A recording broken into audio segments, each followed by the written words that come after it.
കുറച്ച് കൊഴുവ കിട്ടിയപ്പോൾ മീൻ പീര വെക്കാമെന്ന് വിചാരിച്ചു. അതിന് വേണ്ടിയിട്ട് കുറച്ച് ഇഞ്ചി, വെളുത്തുള്ളി ചതച്ചതും ചെറുള്ളി കുറച്ചധികം ചതച്ചതും കുറച്ച് തേങ്ങ എടുത്തിട്ടുണ്ട്. കഴുകി ക്ലീൻ ചെയ്ത് വെച്ചിരിക്കുന്ന കൊഴുവ.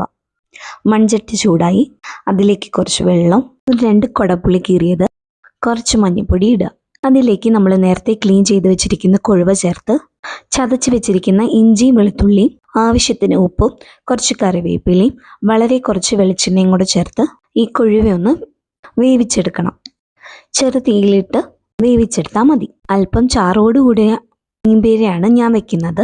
വെള്ളമൊക്കെ ഒന്ന് വറ്റി കൊഴുവയൊന്ന് ഏകദേശം വെന്ത് കഴിയുമ്പോൾ നമുക്ക് നേരത്തെ ചതച്ച് വെച്ചിരിക്കുന്ന ചെറുള്ളി ചേർത്ത് കൊടുക്കാം. ഒന്ന് നന്നായി മിക്സ് ചെയ്തതിന് ശേഷം ഒന്ന് ഒതുക്കിയെടുത്തിരിക്കുന്ന തേങ്ങയും കൂടെ ചേർക്കാം. തേങ്ങയുടെ അരപ്പ് ചേർക്കുമ്പോഴാണ് ഞാൻ ഇതിന് എരിവിന് ആവശ്യത്തിനുള്ള പച്ചമുളക് ചേർത്തിരിക്കുന്നത്. കാന്താരിയാണ് ഏറ്റവും ബെസ്റ്റ്. ഞാനിപ്പോൾ 3 പച്ചമുളക് മാത്രമാണ് ചേർത്തിരിക്കുന്നത്.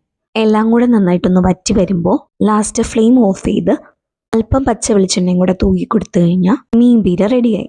അപ്പോൾ എല്ലാവരും ഒന്ന് ട്രൈ ചെയ്ത് നോക്കൂ.